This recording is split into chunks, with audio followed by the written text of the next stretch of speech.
This is the 2022 Mitsubishi Outlander. It is the newly redesigned Mitsubishi, and today I'm going to compare it to the 2021 Toyota RAV4. For 2022, this is the newest generation Outlander. It has a new exterior. I've gone into detail in my previous single review of the Mitsubishi Outlander and compared it to the Nissan Rogue. If you don't watch that, the link will be in the description box.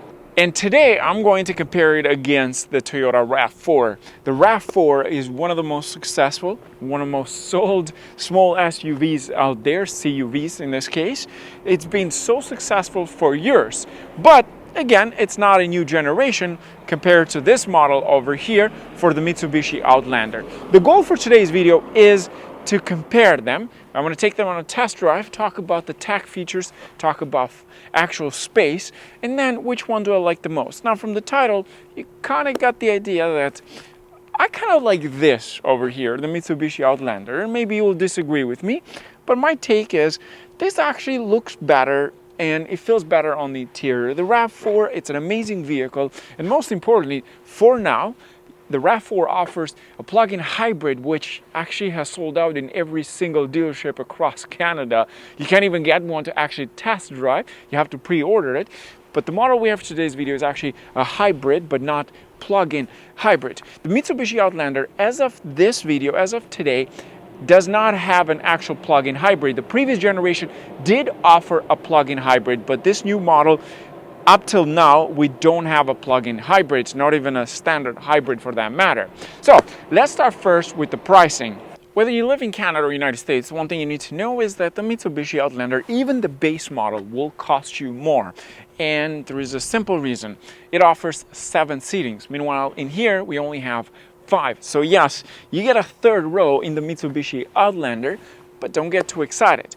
In terms of the design on the outside, as I said, my preference is the Outlander. It just looks better. It is more aggressive. It's a bit more stylish. It's a bit bigger actually than a standard SUV, like a small SUV. This is longer wheelbase, longer than the RAV4. Now let's talk about the engines. What do we get? Most importantly, as I said, you do have the option to get a hybrid for the RAV4 and a plug-in hybrid, which makes more horsepower.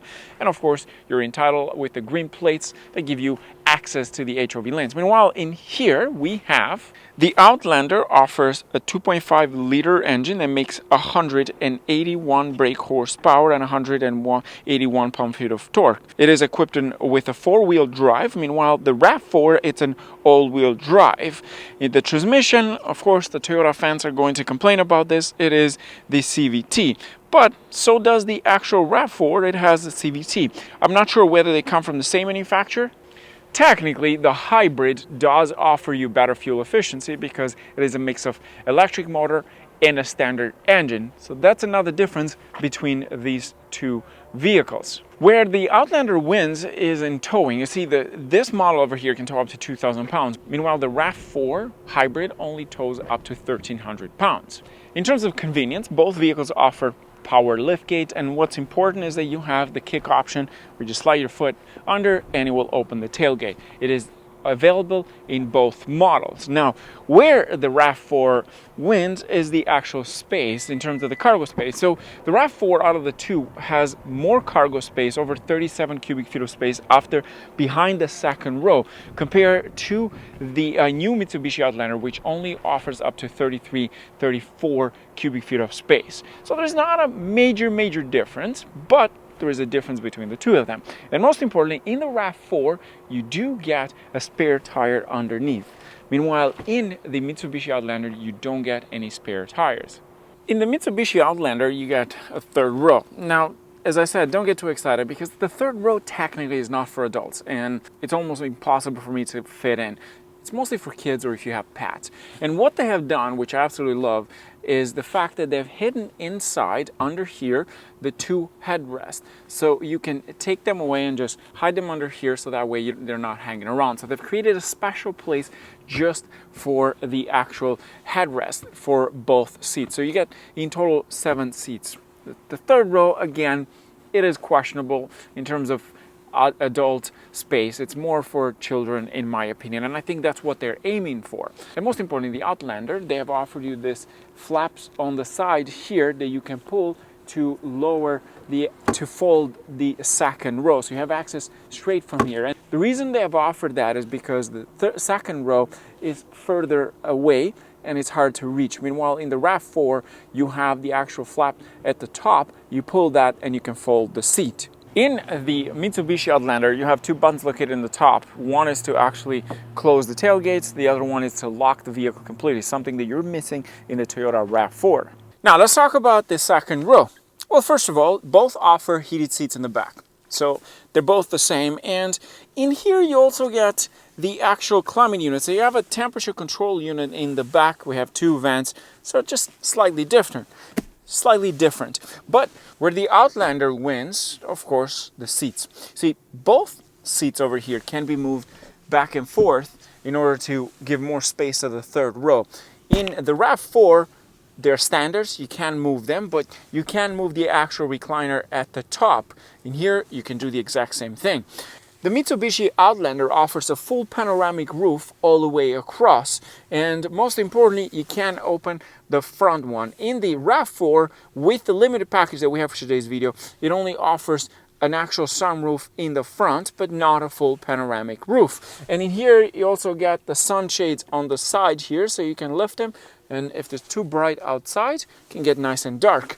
In terms of the leather and the interior, how does it feel in here compared to the RAV4? Well, in terms of space, you see, my head is touching the roof, so there's not much headroom, so it's not the most comfortable, I'll say that.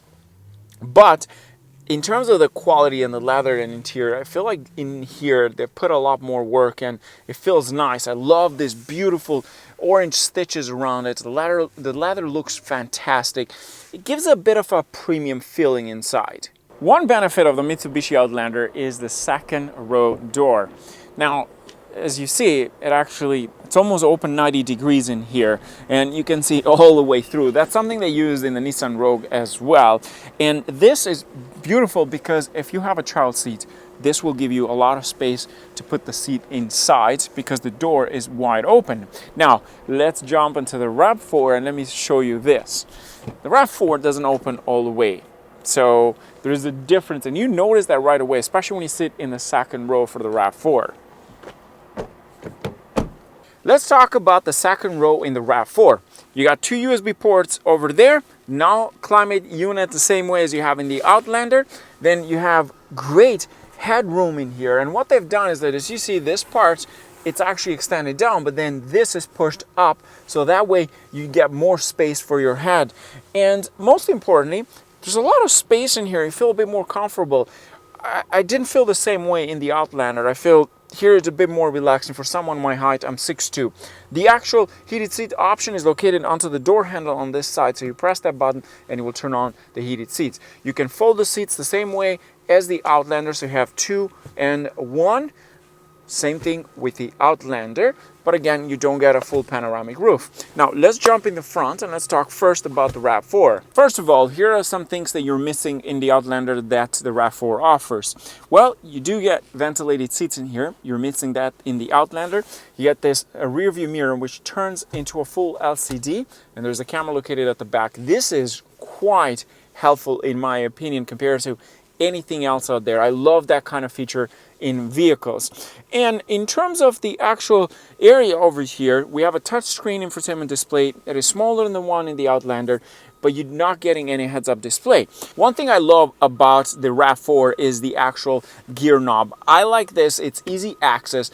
I'm annoyed by the one used in the Outlander, and the camera person is going, yes, I agree, because the person has actually driven the Outlander. I like that it's easy access, and I love that about the RAV4, and I hope the next generation receives the same kind of shift knob. It's easy access, it's pretty quick to maneuver. The other thing I love about the RAV4 is the steering wheel. It's very nice and grippy, and it feels slightly better compared to the one in the Outlander. Now let's talk about the Outlander. Well, first of all, with the Outlander, you got a heads-up display with the top trim. In terms of the cluster itself, what I love about the Outlander is the fact that it is fully digital and it's quite sharp.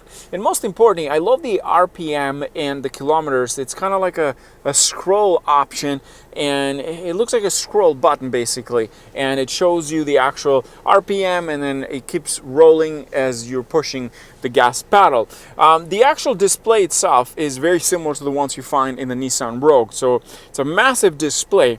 And what I love about it is that the steering wheel does not impede any visibility towards the actual cluster, so you can see pretty clearly.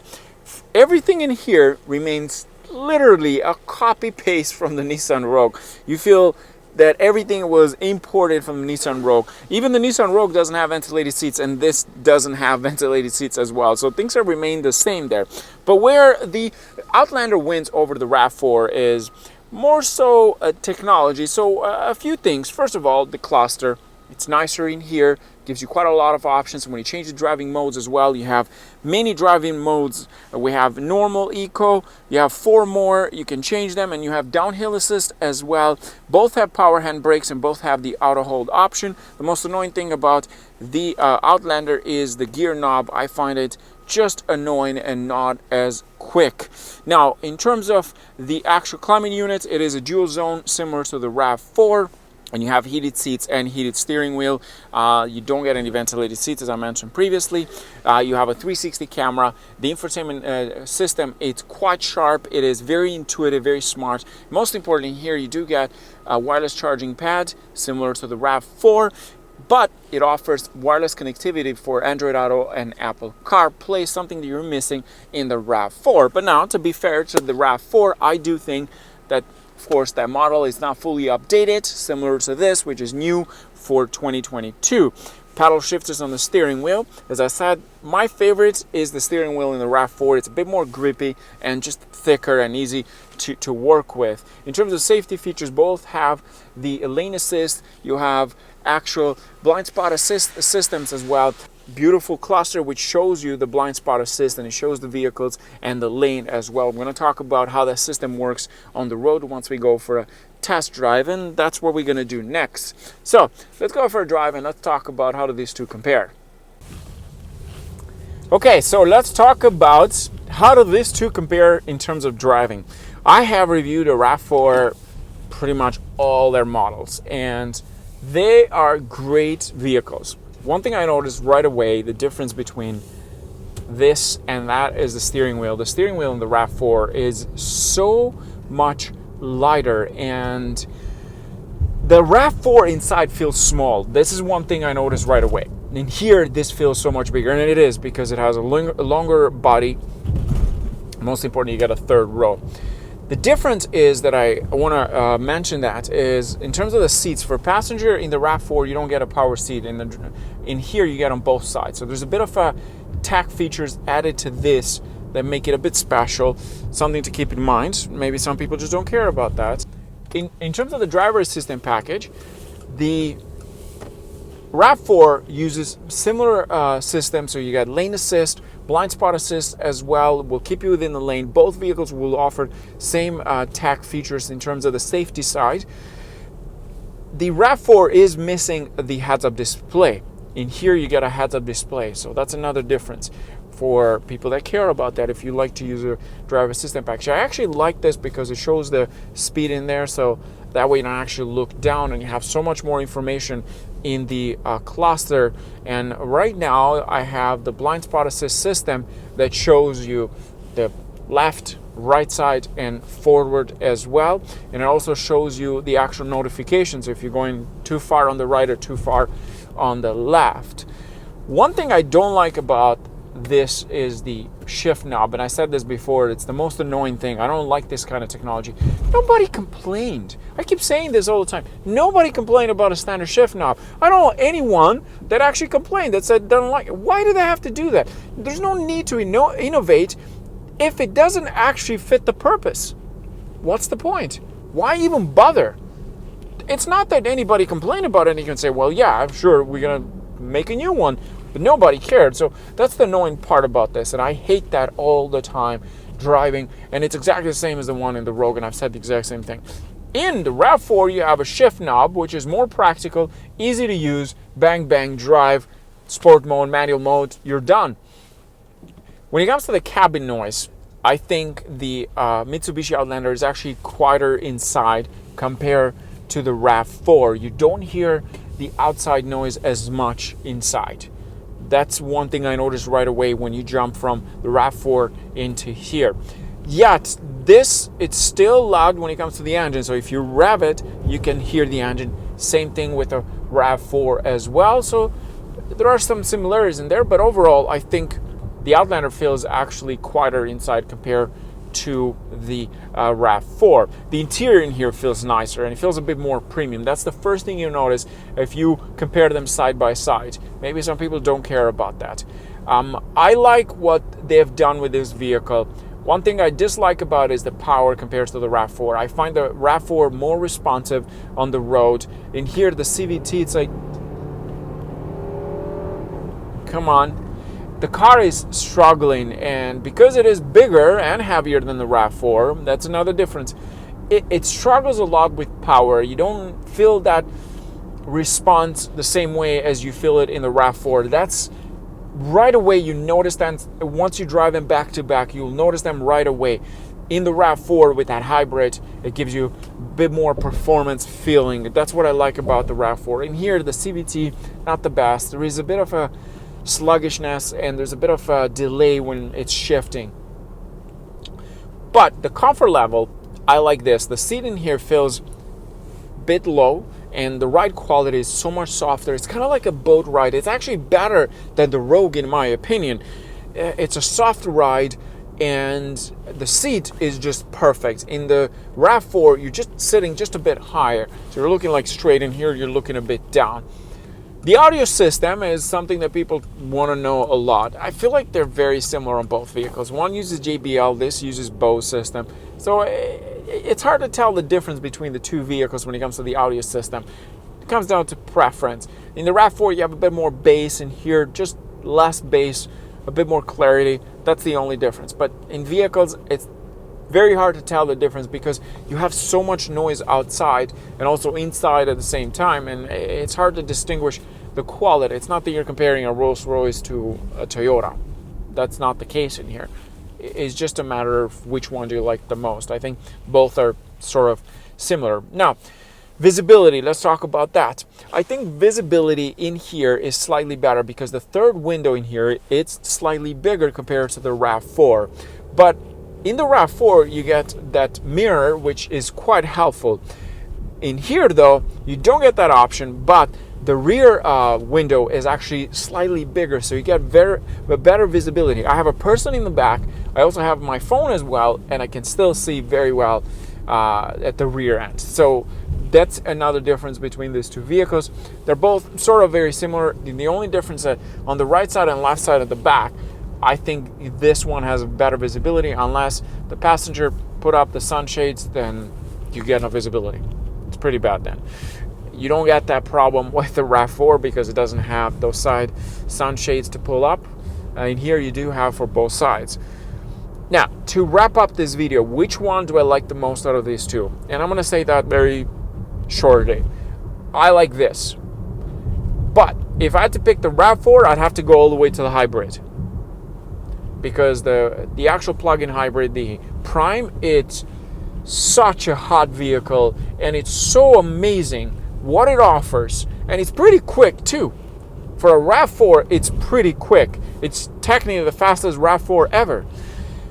But that, of course, is going to cost you a lot of money, and there's going to be a waiting list to get to that level. So that's just a bit annoying. But between the current models that we have for today's video, I like the Mitsubishi Outlander. Just feels nicer. It's nicer interior. I hate the fact that it doesn't have ventilated seats. Like, that just should be standard now. Every vehicle has that. But I think the RAV4 does have some extra tech features that desperately missing in this model. But overall, I like this. And I like the fact that you got a third row, which technically is not useful for adults, but for kids, it's pretty useful. And you can just fold it down, and now you have yourself more space. The difference in cargo space is not huge. It's minimal, but there is a difference there. With that in mind, thanks for watching, guys. A special thanks goes to Toyota Georgetown for making this possible, allowing me to borrow their RAV4 and compare it against the new Mitsubishi Outlander. There's also a review of the Outlander separately. If you want to watch that, the link will be in the description box. With that in mind, thanks for watching, guys, and stay safe. Cheers.